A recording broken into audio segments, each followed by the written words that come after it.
check na yung ating eligibility requirements ay nasusunod po because madugong awa ito pag nagkamali po yung ating task force. Yan lamang po, Ma'am Charo, sa update.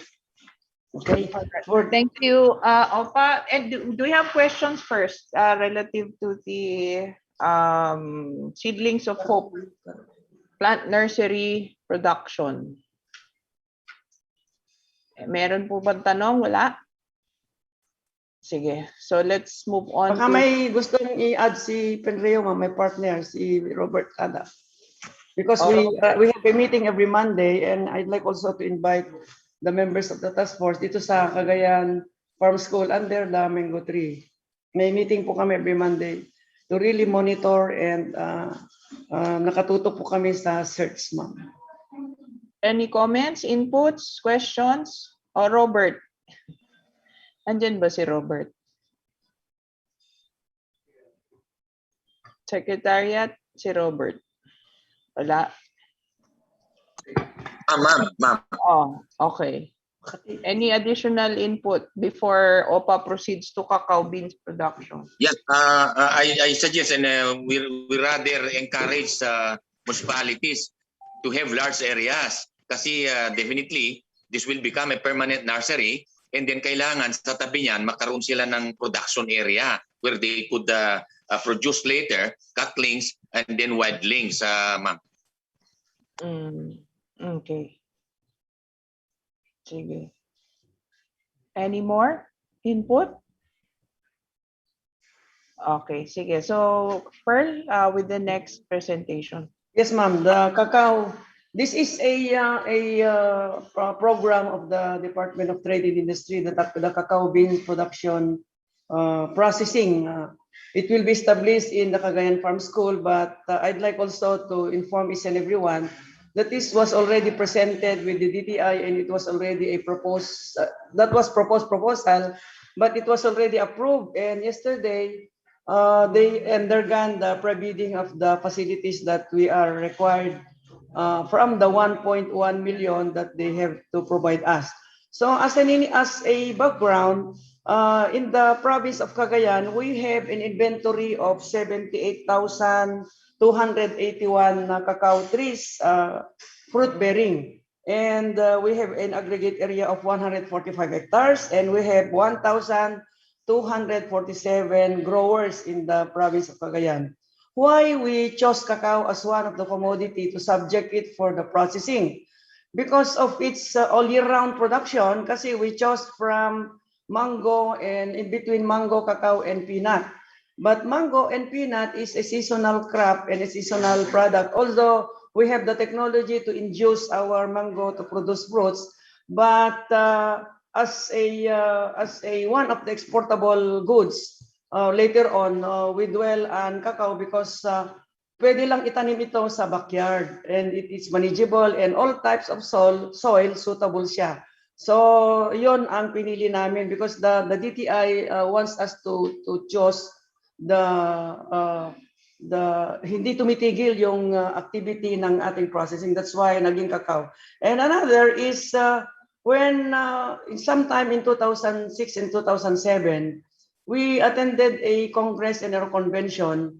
We did not know this, but an American participants in that convention told us from the Cagayan delegation that it's only in Cagayan that we're looking the Crolio variety, and it has a first-class chocolate. They are looking for that, and it is located in the municipality of Tuao, Peña Blanca, Rizal, and Lasam. So doon namin nalaman, and we explore it. And really, I have to show the pictures later on kung anong klase yung nateri and battery and malapot na tsokolate ng ating Crolio variety, so that you could identify, because we are growing the Forastero variety, the Trinitario, and the Crolio. Makikita nyo ninyo mamaya, and before I proceed in my presentation, I'd like to tell you that cacao is a food for the gods, because in Greek, ang tawag nila dito is Theobroma cacao. So in English, ito yung Greek term, in English, food for the gods. O edi, yung si Ma'am Claire magpapatsokolate sa Monday, so the food for the gods, food for the rich. Okay, for the objective of this particular program, because as I have said, it was already presented in what's approved. Generally, we have to improve the productivity of cacao farmers through the provision of trainings and facilities. We do the training, but we do not have so much facilities. And the second, we increase the number of cacao processor and grower because we only have some Cacao Growers Association in the province of Cagayan. Ito yung una naming tinuruan ng mga technology. At until now, we are doing it on the farm school as well as we do mobile for our cacao farmers field school. And we have to improve also our marketability of exportable processed cacao production, enhancing the sales and profitability of the grower. Siyempre, kung may facility, mas mura kasi ang napakahirap ang labor dito. I will just tell you as we go on para makita natin yung facility na gusto nating bilhin. And of course, ultimately, it will create livelihood and job opportunities because nagbabayad nga tayo nung maglinis ng cacao beans natin. So the expected output of our cacao processing to be established in the Cagayan Farm School, of course, it will upgrade the skills and knowledge on the cacao production and processing, provision of equipment and facilities for cacao production, and it will be free. We will be operating even in the all our walking clients kasi naka-incorporate sa MOA yan. Libre po yung pag-process dito sa kuan. Ang maselan lang, after 2 years na ita-turn over sa atin, really, they turn over already, pero after 2 years of operation, pwede nang i-duplicate ito ng mga grower na kukuha din sila ng ganitong klaseng facility. And po siguro pwede natin ipasok as one of the income generating program, but as of this moment, for the 2 years operation, libre po.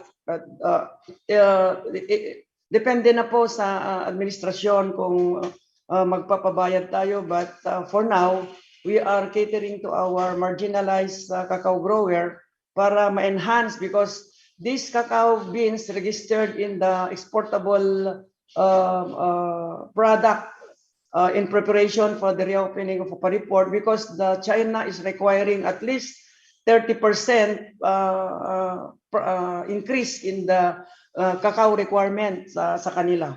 And then number 3, increase the number of cacao processor and growers.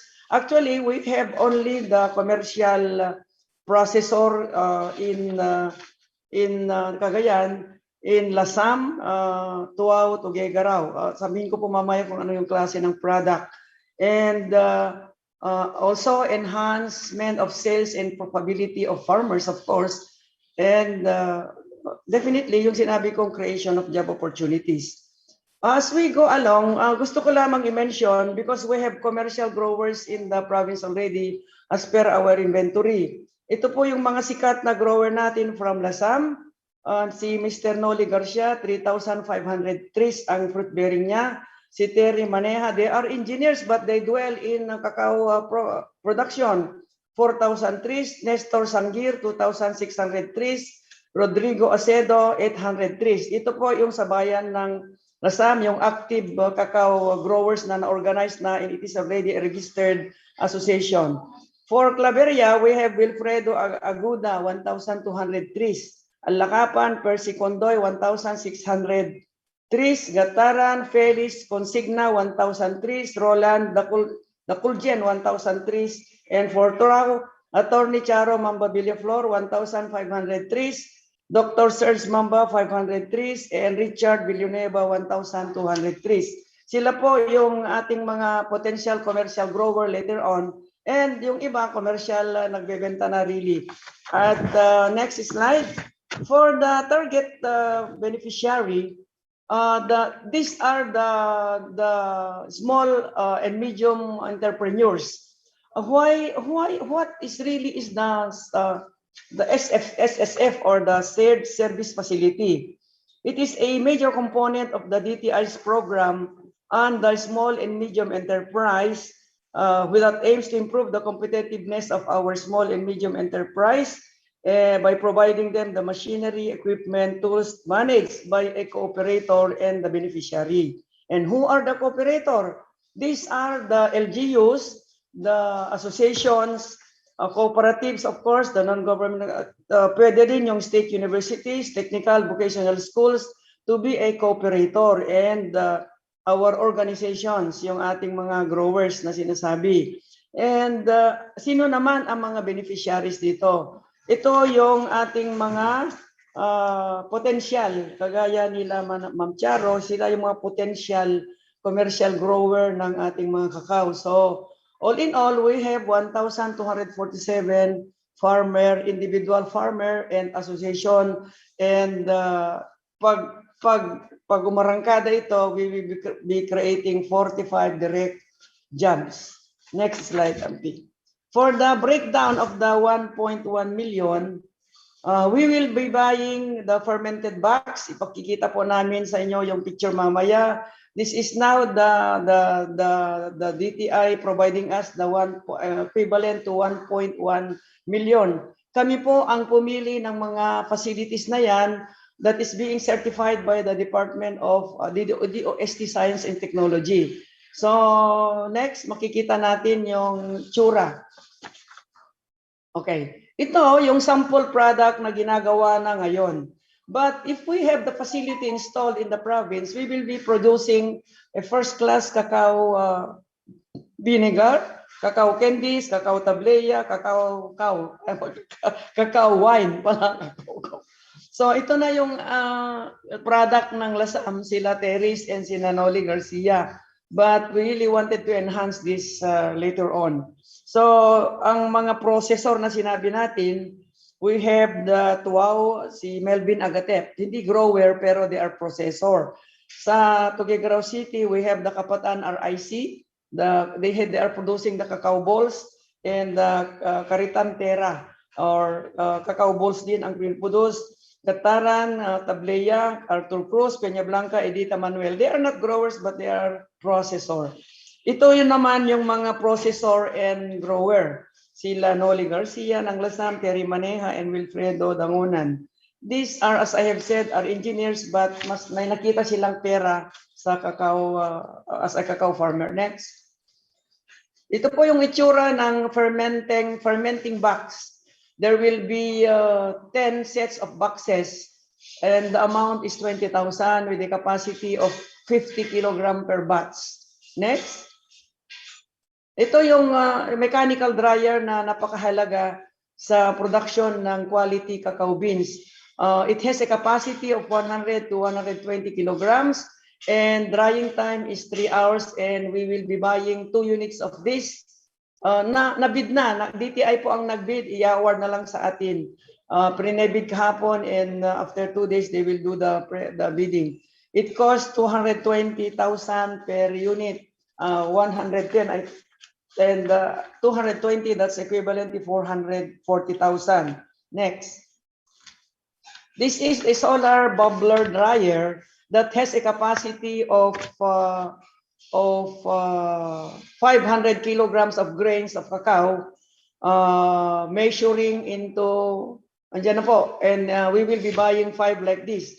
This will be the alternate of the mechanical dryer because ang ginagamit dito ay solar. And in Angkira, we have already installed solar power from our water pumps. Naka-install po dito, makita nyo pagpunta nyo dito. Okay, so the next to be purchased is the roasting machine. That's a capacity of 10 to 12 kilograms per load. And we will be buying 2 units of that at 45,000. That makes it 90,000. Next. For the grinding machine, ginigiling kasi natin ito para mas mahal ang bentaan pag nagigiling. Kasi 32 pesos lang yung beans, 125, and it costs us until 600 pesos. Depende sa klase ng variety na igigiling. And the capacity is 20 to 60 kilograms per hour. And it costs, we will be getting 1 unit of that, and it costs 45,000. For the bean cracker. Ito yung mahirap pag nagkukuhan ka ng kakao, mahirap mag-crack ng beans. And we will be buying one like that, and it has a capacity of, it can run 30 to 40 kilograms per hour. And 50,000 ang bayad po ng isang ganyan. Yung winnower, next slide. Ito po yung, isla ko mabigao dito yung i-separate mo din, yung pag-tar-up, yung magandang klase sa hindi magandang klase. Masla pagdalos, winnower, to clean our beans, and it has a capacity of 800 to 1,200 kilograms per batch.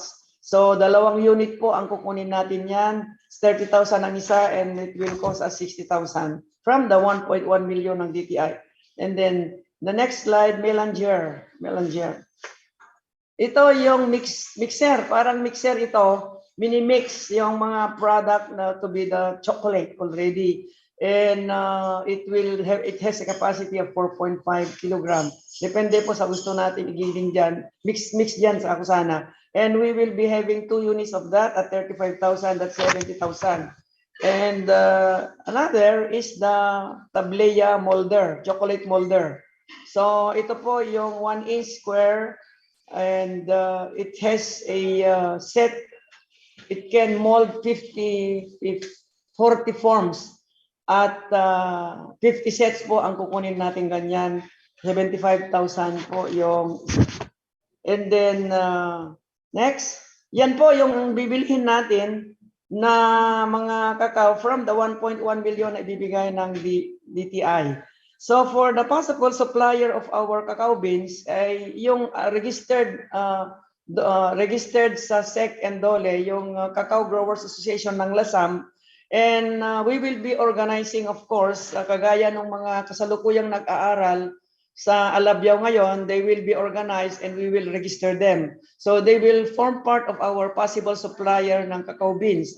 Yung mga machinery naman, as per our pre-canvas with that of the DTI, ito po yung sinertify na and Binzap packaging, Chises marketing, and the Philtech metal design and stainless fabrication. Diyan po kami bibili ng mga gamit sa tatlong manufacturer na yan. For the next slide, for the SSF implementation, of course, it will be implemented under the Provincial of Cagayan through the Cagayan Farm School. At dito po natin i-install ang facility na yan. And another one that drove us why we chose cacao, because there is a demand of 2,000 metric tons now for the cacao of our province to be exported to other countries, just like what I mentioned, yung China, they're requiring at least 30% ang gusto nilang increase from that what we have supplied already. Ay ang present kasi na pinuproduce natin ay 6 metric tons lang, and we projected a volume of 12. So malayo pa tayo doon sa 2,000 metric tons na kailangan. That's why we wanted to showcase this facility so that it could multiply. Yung mga mayayaman na grower, they could buy something like this na processing facilities. And for the Tableya, the present volume that we are producing is 1,200 only. So always double if we project it, kasi hindi pa natin susubukan pa natin for the 2-year operation. And then chocolate, 400 kilograms lang ang produce natin. For the vinegar, out of the cacao is 1,700 bottles lang. And matamis daw po ito at mataas yung alcohol content. And wine, yung vinegar sa Akusana, and yung wine, 300 bottles lang. Pang food for the gods lang ito, Ma'am Claire. So, yan. Next slide. Ito po yung counterpart natin, but the volume na sinasabi ko kasi kanina, pag walang processing na ipapakat, walang facility that could be emulated, napakamura at napakahirap mag-produce ng atin. Traditional pa kasi ang ginagawa nila, nililinis at saka ang daming trabaho. but we have the facility, madali na lang kasi ang pagbili nila ng ating cacao beans ay napakamura. But if we produce a quality beans ay magiging 125 pesos at mas mataas yung production because 3.3 kilos na wet beans ay ang requirement na magiging 1 kilo sa powdered form na. So yun yung para maging quality at mas mahal ang bentahan. Imagine kung 32 versus 125 pesos per kilo. And then of course, tableya, as you can see, mas maganda yung quality, mas mahal ang bayad kung meron tayong ganitong sa shared facilities with our grower. Next slide. For the current market, ngayon pa lang, nagbebenta na tayo sa community, yun lang, the local buyers, producers, at saka yung pinapatsokolate ni Ma'am Claire. So, definitely, if we have this, may mga pavilions naman tayo na pwedeng display yung mga product, and we are encouraging all our growers that they could use our pavilions for their product to be sold there at and showcase also yung ating facility. Next. Next slide. Ito po yung financial aspect niya. Ito yung tinatanong ni Ma'am Charo sa akin kung yung investment dito ay magproduce pa tayo. No more. This is already integrated in our fund, and the working capital are our technical personnel here that already trained. At we computed if one operation per week, yan po yung labor cost na nakalagay dyan. And of course, yung expected current, yung kuryente na babayad, nakalodge na po dyan at nandito, nakalagay po sa MOOE ng OPA yan. So yan yung counterpart natin, 10.7 million as against yung ibibigay ng DTI na 1.1 million. So the total cost of that, if we compute, is 11.8 million. So yan yung financial aspect. We have the training center kung pwedeng gawing training, and then the machinery shed for the fermenting box.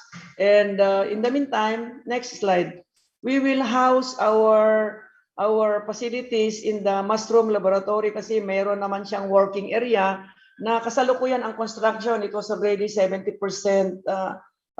completed. At doon po namin i-house muna until such time na pwedeng i-house somewhere else here in the Cagayan Farm School. But the DTI agreed already na doon sa working area ng mushroom laboratory namin i-house kasi napakalaki naman po yon. Next. So wala na yata. So, ito po yung loob niya ngayon, undergoing construction. So next. At gusto namin i-share yung itsura ng Crolio bago kami magtapos. Yung itsura ng Crolio na beans, Forastero, and Trinitario, ito yung pinoproduce natin.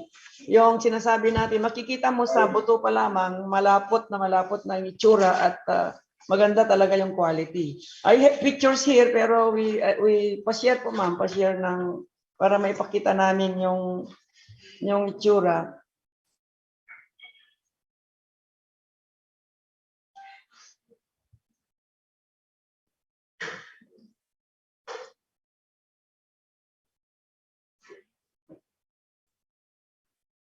Wow.